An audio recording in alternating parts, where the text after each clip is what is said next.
please like, comment, share, please subscribe my channel.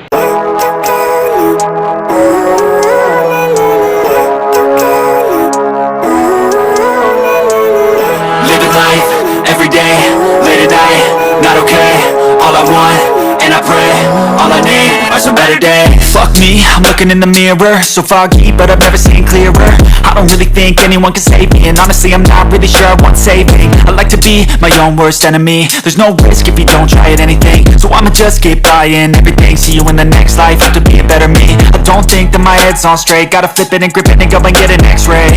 What's wrong with me? I just feel weight pushing on my chest and it squeezes till I suffocate. Better change my mindset, meditate. It's pretty cool that I'm alive and have better days. I could walk, see, hear, I should celebrate. Think I could change my mind, maybe elevate. Living life, everyday, late at night, not okay. All I want, and I pray, all I need are some better days. Yeah, all I need are some better days. Cause all I want, and I pray, I believe in the better days. I'm kinda stuck between a rock and a hard place. Do I work hard or live at my pace? You're only young once, yeah that's all great, but I also want a future where I'm okay. Living life is doing lots of cocaine. Wait no, it's living